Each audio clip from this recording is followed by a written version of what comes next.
Welcome to Wine Soundtrack USA. Listen to the passion with which producers narrate their winery and their world. In 30 answers, discover their stories, personalities, and passions.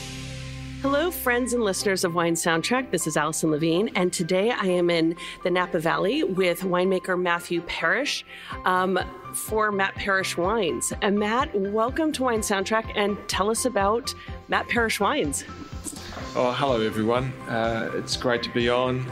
Matt Parish Wines was first launched with the 2012 vintage, and it was the first wine was a Napa Valley Cabernet. And today we make a whole range of wines out of Napa Valley, Anderson Valley, the Dorado foothills, Contra Costa, and then we've got some special treats out of Spain, Portugal, and soon to be France. But the concept is that I wanted to make a really approachable, affordable range of wines that was all about pleasure, and to do that, you know, I really concentrate on the areas that I source from and how I make those wines to hit those goals. So. Wow. So you're working with all these different areas. Is it all purchased fruit, or do you own any vineyards? I'd love to own some vineyards, but no, it's all purchased fruit, and typically it's purchased fruit on long-term arrangements. So I've been working with some growers for 10 years now. Ooh. And you mentioned that you're making a range of wines. Can you tell us just briefly, like, the different grape varieties you're working with? Sure. So as I first mentioned, Napa Valley Cabernet, that's one of the biggest selling wines that I make. I make a Napa Valley Cabernet, I make a reserve of that as well. I make a Petit Verdot, and then I also make some Cabernets from different appellations, including Dorado foothills. Outside of that, I make Pinot Noir from the Anderson Valley and from the Santa Rita AVAs, and I'm just about to launch a Chardonnay from Petaluma Gap. Some nice, cool climate areas there. And what is your total case production? So going into this harvest, the plan is to make over 100,000 cases. Yeah, wow.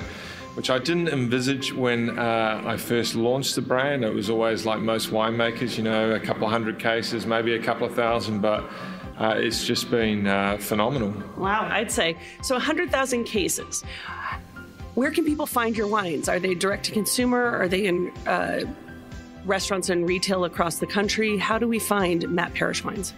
The wines are all sold through nakedwines.com in the US and the UK.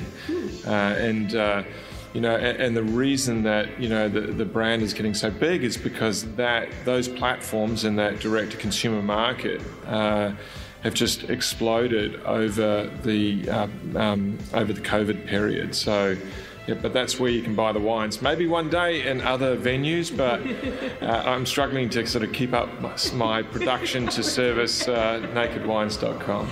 Well, so that's great. So you are direct to consumer just through the vehicle of nakedwines.com, and that's a great resource for a winery, well, I'd say of your size, but you're 100,000 cases. This is impressive. So in case people didn't notice, you have an accent. You're not from here, you're from New Zealand, but I'm wondering if you can tell me your first memory relevant to wine. Yeah, so yeah, obviously I'm from New Zealand, yeah, and I've worked hard on while in America trying to, you know, create the American accent, but I can't do that. But yeah, so my father was involved in the liquor industry, and that's kind of where it started. So, you know, I can't remember, call it a school holiday where I wasn't working in something related to, you know, wines and spirits and the like. You know, working in a bottle shop or in a store or whatever it was. And what really caught me was back in the 80s, like most countries, sort of newer to wine, there was a real buzz, a real fever around wine. You know, people were really excited about trying new wines, and you know, at that point there was still a lot of like bag and box wines. You know, that was the typical refrigerator item, And but then people were starting to drink wines from Italy, from Spain, from France, and the New Zealand wine industry at the same time was exploding on the back of Sauvignon Blanc, and call it this sort of modern winemaking period. And that just caught me. And then it was really, okay, how do I do this? Something you always knew you wanted to do, which is pretty cool. Not everyone has such a straight path to finding wine, but I'm wondering if there was one of those epiphany wines that you drank, or an aha moment, and maybe it wasn't the one that set you on your path because this was something you decided you wanted to do at a young age, but maybe a wine that opened your eyes to a region, to a grape, or just one of those wonderful occasions you were sitting at a table and you just went, wow, aha. Yeah, I think that, obviously I was enamored with the whole industry, and I like the people in the industry, and I like the feel of the industry. But I think if there was a moment, it was my first harvest, and I was working in Australia. I was working for Blue Pyrenees Estate, which was owned by Remy Martin.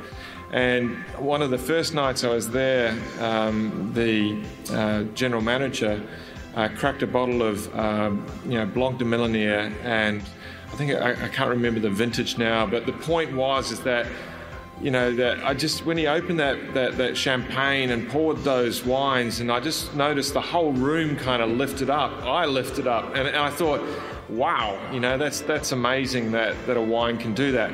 And so from that moment, at least for the next couple of years, it was all about, okay, I want to make sparkling wine, but, interests evolve and experiences change. But yeah, that was probably the pivotal bottle, I'm sure you've had many pivotal bottles since for other reasons. But I'm wondering, you have an experience, you've made wine in Australia, you're from New Zealand, you're making wine in Portugal, you're here in the US, so you really travel around the world. As you have traveled around the world, among all the populations, who do you think drinks the best in terms of quality? That's a tough one. For the last 20 years, I've probably spent between 3 and 6 months a year overseas. And I don't know, they've each got I think it's as much the wine as the food pairing as the environment, because we all know about that bottle of wine which you taste overseas and you take it away and it doesn't quite taste the same, right? So, yes, that's true. Who does it best? I think it's somewhere between France and Italy, right? And for their own reasons. But, I've had some stellar.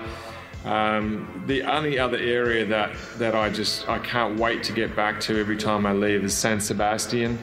It's got the most Michelin star restaurants in the world per capita. It's the food is just phenomenal, and the wines look great too. I don't know what's better, So, if we were to come into your home with this experience, this international experience, what kind of wines would we find in your cellar? So obviously you're going to find some Matt Parish wines. I can't avoid that. But what do I drink? I really drink a whole range of wines. So I definitely have wines from Australia and New Zealand. If people ask me, I always say the 3 Bs. I'm a big Brunello, Barolo, Barbaresco fan.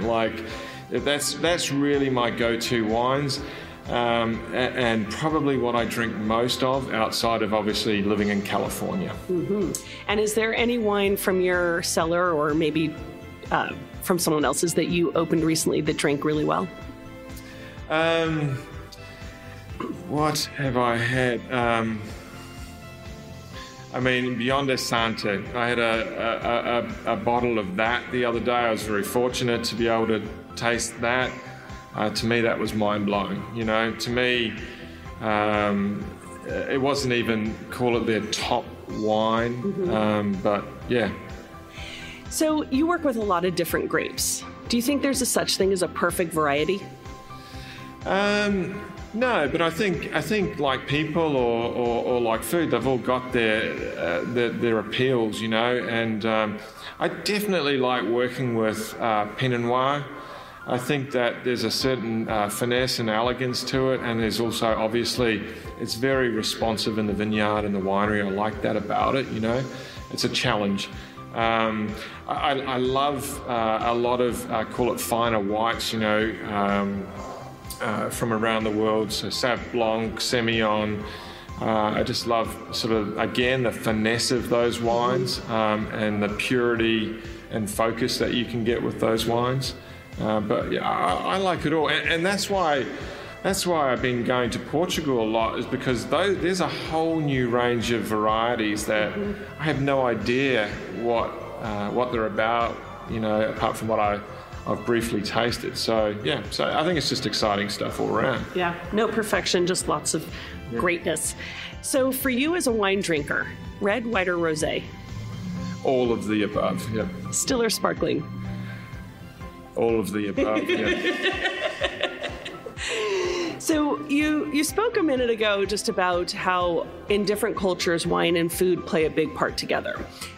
In your life, how do you approach wine and food pairings? Do you follow the rules of white wine and fish or red wine and meat? Do you follow other rules? Do you not care about the rules and just whatever's open? I mean, how do you approach and how do you suggest other people look at pairing their wines and foods in their home or when they go out to eat? Yeah, I guess I am a little bit conservative in terms of I do follow probably the established sort of, call it red wine and fish, although, I think that... Want me to ask that again? Yeah. Okay. So with all the traveling you do, you mentioned earlier that a lot of cultures, it's the combination of wine and food. So for you, as someone who drinks a lot of wine and maybe cooks or eats out a lot, how do you approach food and wine pairing? Do you follow the rules? Do you think that it's always white wine and fish and red wine and meat? Or do you have a different approach? And what would you suggest to people?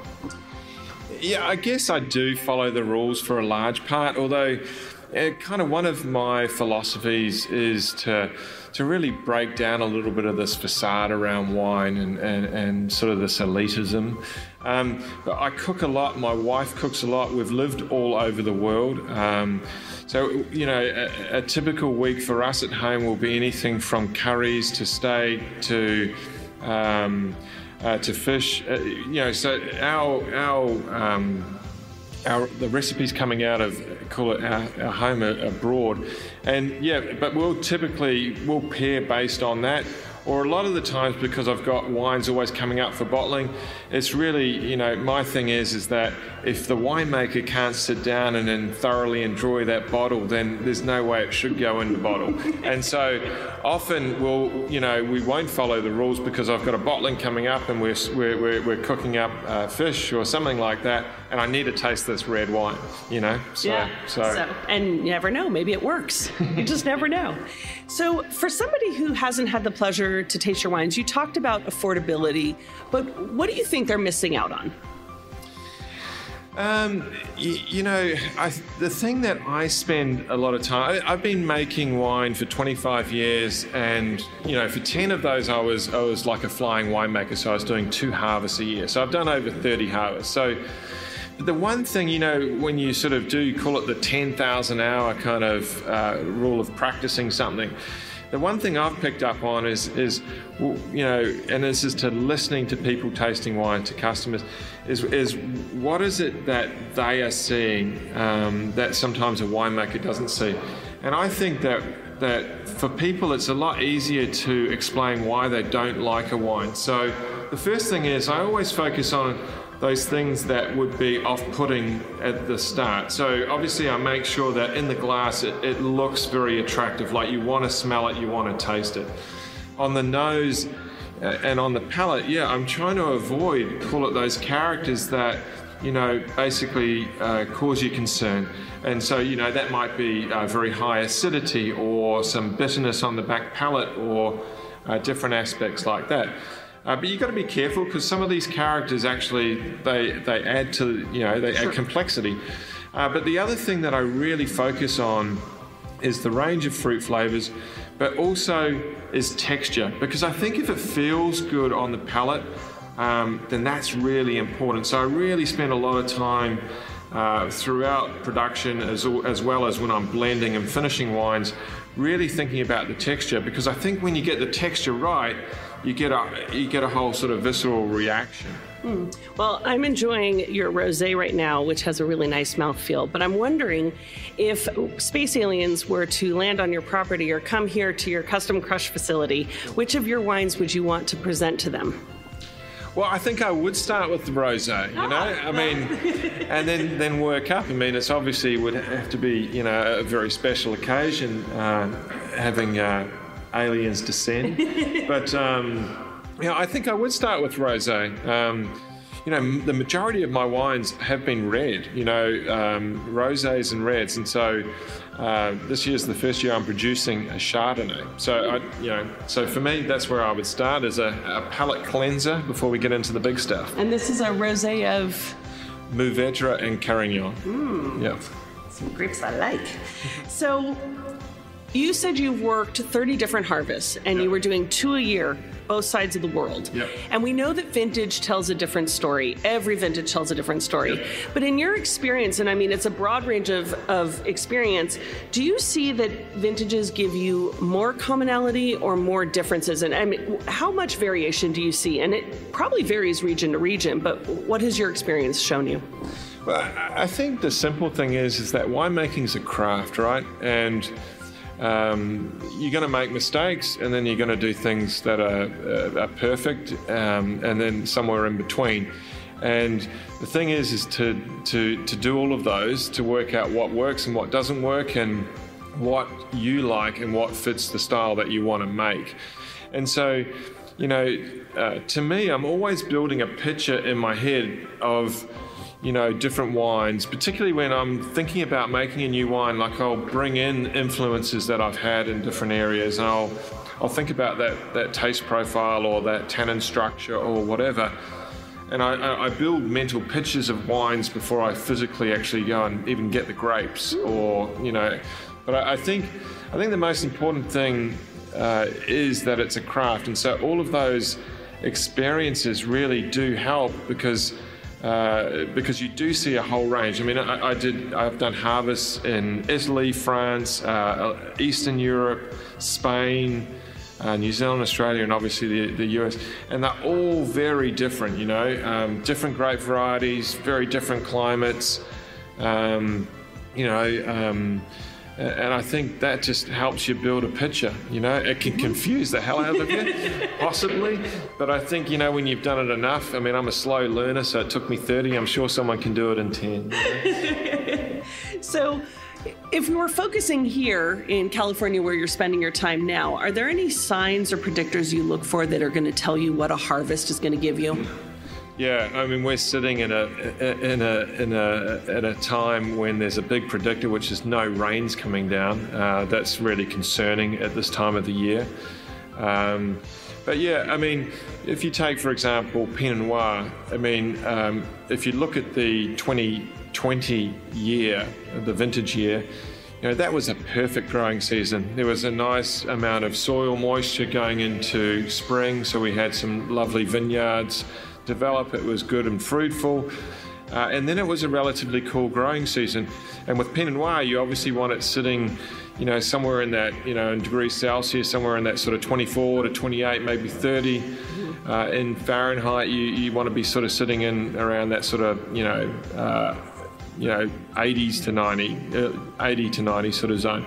And once it pops out of that, then you sort of know, okay, well, that's probably having a little bit of effect. We had a couple of heat waves at the end, and unfortunately that kind of did have an effect, but, you know, that gives you a really good indication of the kind of harvest that you're going into, and therefore the resultant wines, you know. Have you set up any sort of good luck rituals for what you do at the start of harvest? No, I mean, the one thing I always try and do is basically is try and relax for a couple of weeks, you know, and because it's actually a bit of you've got to psych yourself up for it, because with my harvest, it gets pretty crazy in terms of, I normally start in middle of August with this rosé of Mourvedre Carignan from Contra Costa, and then I may wrap up towards the end of November. But in between that, I'll probably make 1 or 2 trips to Europe as well. I should have thought about that. I should have you know, created you know, wines in Australasia or South Africa. But yeah, so to me, it's just a cycle. My ritual is just try and get some downtime, but it's a crazy time because you got the kids on holiday, then they're going back to school, and then you've got to psych in, and then all of a sudden it's all on. You know, particularly if it's a warmer year, you get the grower who you're trying to sort of ignore it in those couple of weeks. You sort of go, and then he gives you a call. All right, okay, it's time, and you go, okay, all right, game on. You know. And I'm curious if you. You spend time in the vineyards. You said you have long leases. You know the vineyards. You work very closely with them, and then the wine's coming in. What kind of a relationship do you have with the vineyards? Do you go and talk to your grapes and encourage them along, or is it more when they're in barrel that you're sort of talking to them like, please do this, or you're going well? So I think the smartest thing I ever did was understand pretty quickly that it all happens in the vineyard. And so I actually did a master's degree in viticulture and winemaking with a thesis in viticulture. And then my first couple of years I actually worked in vineyards. And obviously my parents have a vineyard. And so I've always kind of been respectful of the fact that it happens in the vineyard. And throughout the growing season, I'm out there regularly.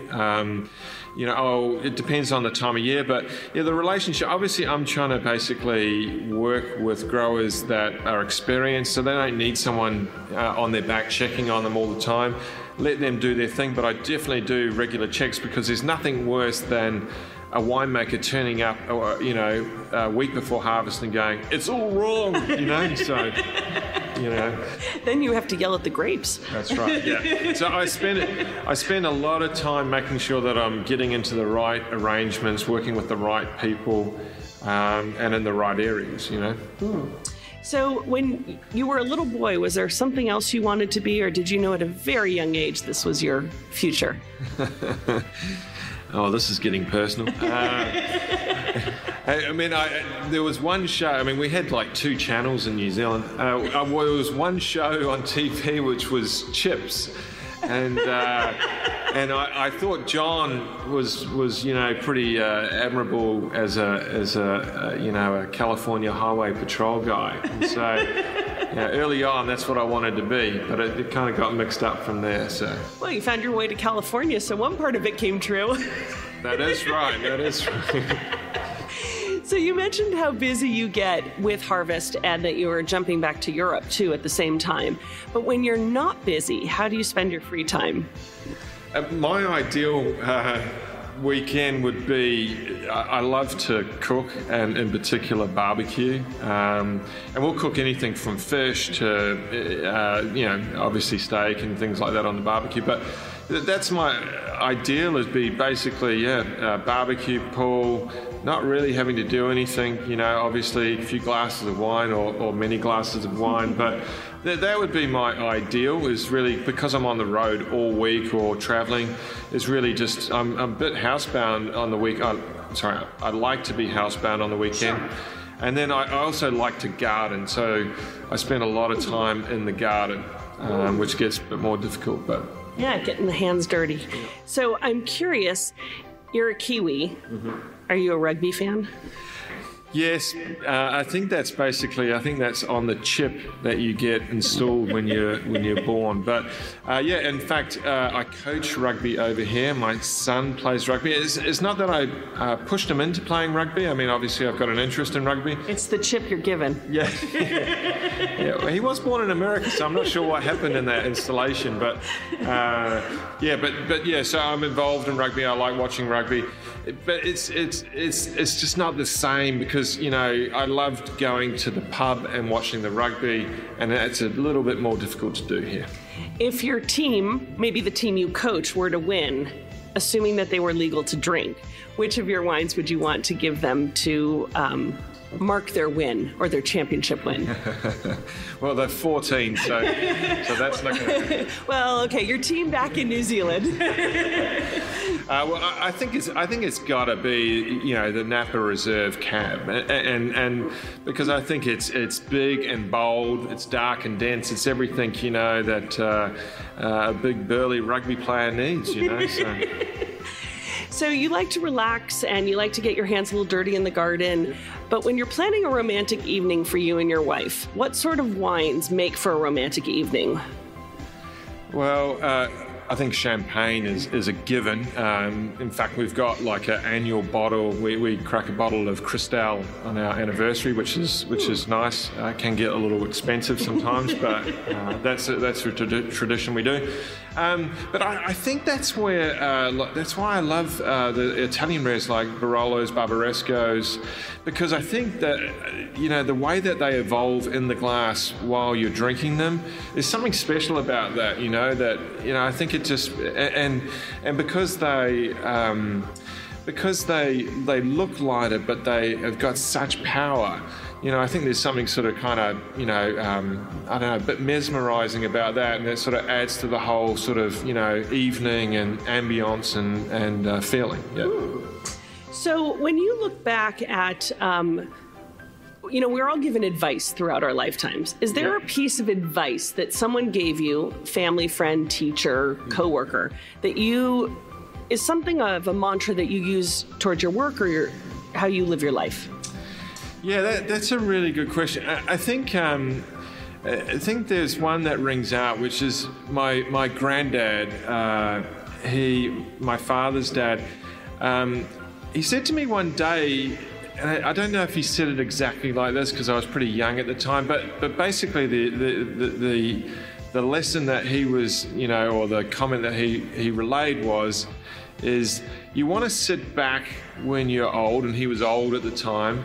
You want to sit back and have some great stories, or be able to tell a great story to your grandson or to your, I think that's kind of in some way a measure of a life, is being able to. It doesn't matter whether you've made a lot of money or whatever. It's like what are the stories? Like how can you entertain someone with the stories from your life? Absolutely. Well, you have a long career ahead of you, and I'm by no means diminishing what's to come. But when you look back at your career, what would you say is one of your proudest achievements so far? I think, to be honest, I think there's a number. I think getting my master's degree was a big achievement. Coming to, I work with a very good consultancy company. Getting a job with them was a big achievement. And then coming to America was another one, and working for some of the biggest wine companies in the world.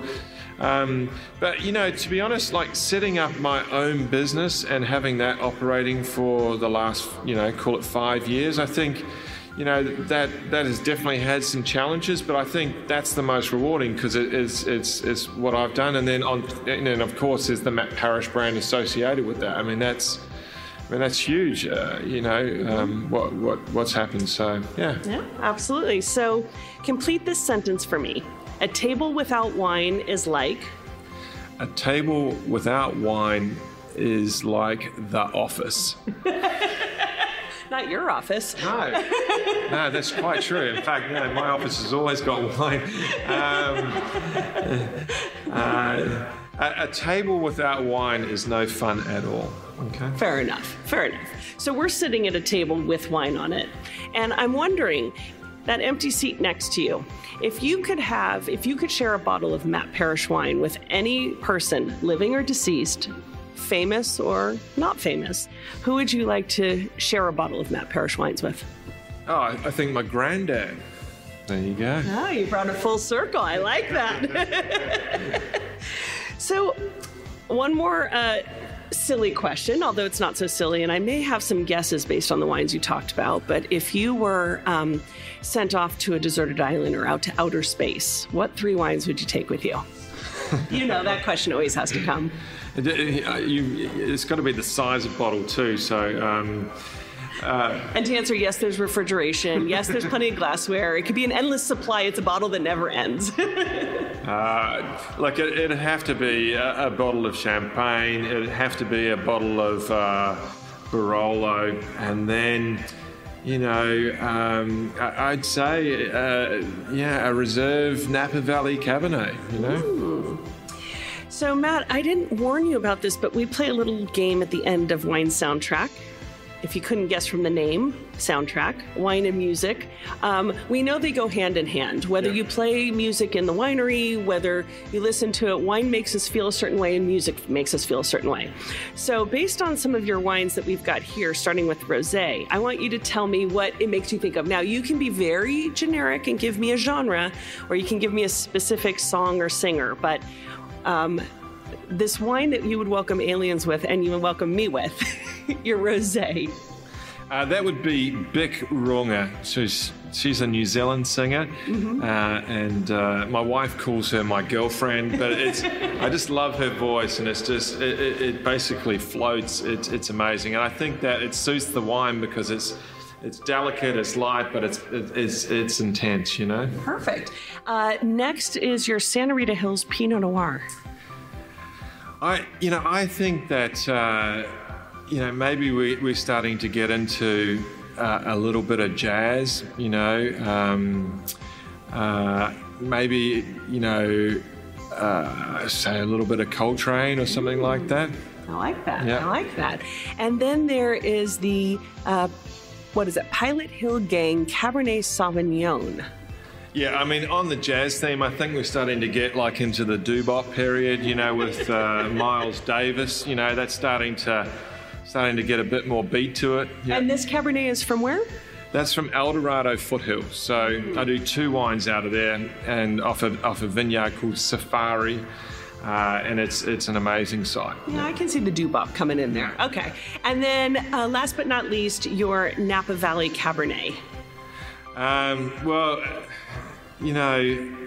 Maybe you just got to go for some old rock here, and pretty iconic. So I'm just going to call it the Rolling Stones. How about that? Love it. Good job. Love it.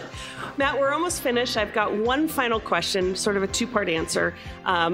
First is, what winemaking region in the world is at the top of your bucket list to explore next? I'm sure the list is long. Of course, you've been many places, but where do you want to go explore? I'd love to spend a bit more time in Sicily. I've been there once very quickly, but I just didn't have time to explore. I drink a lot of wines from Sicily. I really like them, both white and red. And to me, particularly the wines around Etna, are really interesting. And so, if I had a couple of weeks up my sleeve to do that, I'd shoot for Sicily. Great. Well, you should plan that trip to Sicily before you start harvest, because you're going to be busy soon. But if somebody wants to taste your wine or come visit, is it possible to taste your wines if they come to Napa? And as you said, if you can just remind people about Naked Wines and how they can find your wines. Yeah, sure. Yeah, so I don't have a tasting room. I am working on that. I'd hope to have a tasting room in the next year or so. But people can buy my wines at nakedwines.com in the US and the UK. And then you can find me on Facebook and Instagram at Matt Parish Wines. And, I'll do everything I can, but I'm a sort of a winemaker out there, independent winemaker, trying to make it all happen. And so there's only so much I can do. Yes. Well, check out nakedwines.com to find the Matt Parish wines. We'll stay tuned to see if you open a tasting room. And Matt, thank you so much for joining us on Wine Soundtrack. It's a real pleasure. Thank you. Thanks for listening to a new episode of Wine Soundtrack USA. For details and updates, visit our website, winesoundtrack.com.